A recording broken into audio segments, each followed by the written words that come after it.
Hari ini banyak orang marah atas nama Tuhan, dan juga banyak orang membenci, memaki, bahkan membunuh dengan atas nama Tuhan. Nah, pertanyaannya adalah sederhana, apakah Tuhan benar-benar butuh dibela, atau jangan-jangan yang sedang kita bela itu adalah ego kita sendiri yang gagal memahami tauhid.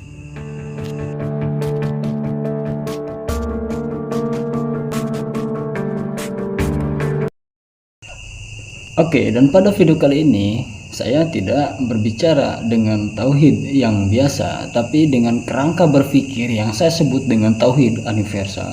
Nah, tauhid universal bukan aliran, bukan mazhab, dan bukan tafsir untuk tandingan.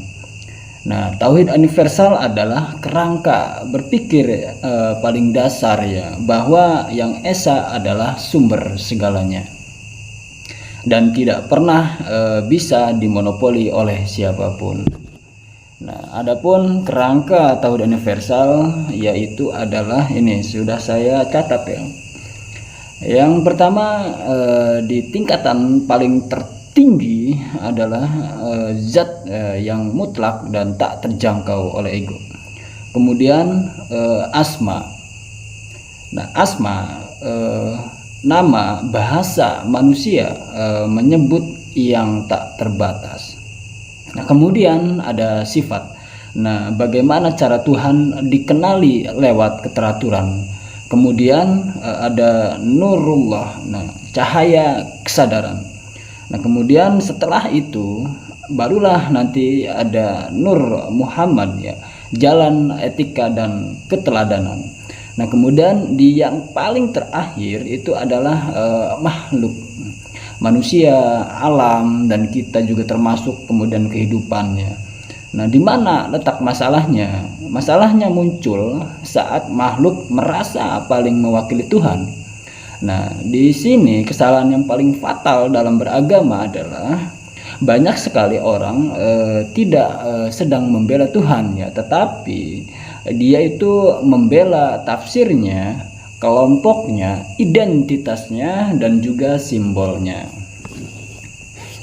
Lalu semua itu dinaikkan derajatnya seolah-olah Tuhan sendiri. Ya, disitulah benar-benar kita harus kritik ya, kalau memang larinya sampai menyatukan Tuhan dengan dirinya sendiri. Dan karena disitulah menjadinya tauhidnya itu rusak ya, karena yang esa diturunkan jadi milik golongan, padahal tauhid sejati itu mengosongkan diri ya, bukan meninggalkan posisi. Jadi posisi kita ada di paling bawah, yaitu makhluk ya, posisi yang paling terakhir ada di posisi makhluk. Kemudian di bagian ketiga di sini sudah saya catat semua kerangka berpikir ini, sudah saya tulis di dalam buku bahwa tauhid dan keadilan sosial. Nah, tauhid universal itu selalu punya dampak sosial ya. Kalau seseorang benar-benar bertauhid, tentu dia tidak zalim, dia tidak rakus, dia tidak menindas, dan dia tidak merasa paling suci. Karena tauhid bukan soal mulut ya, tapi cara memperlakukan sesama makhluk. Begitu.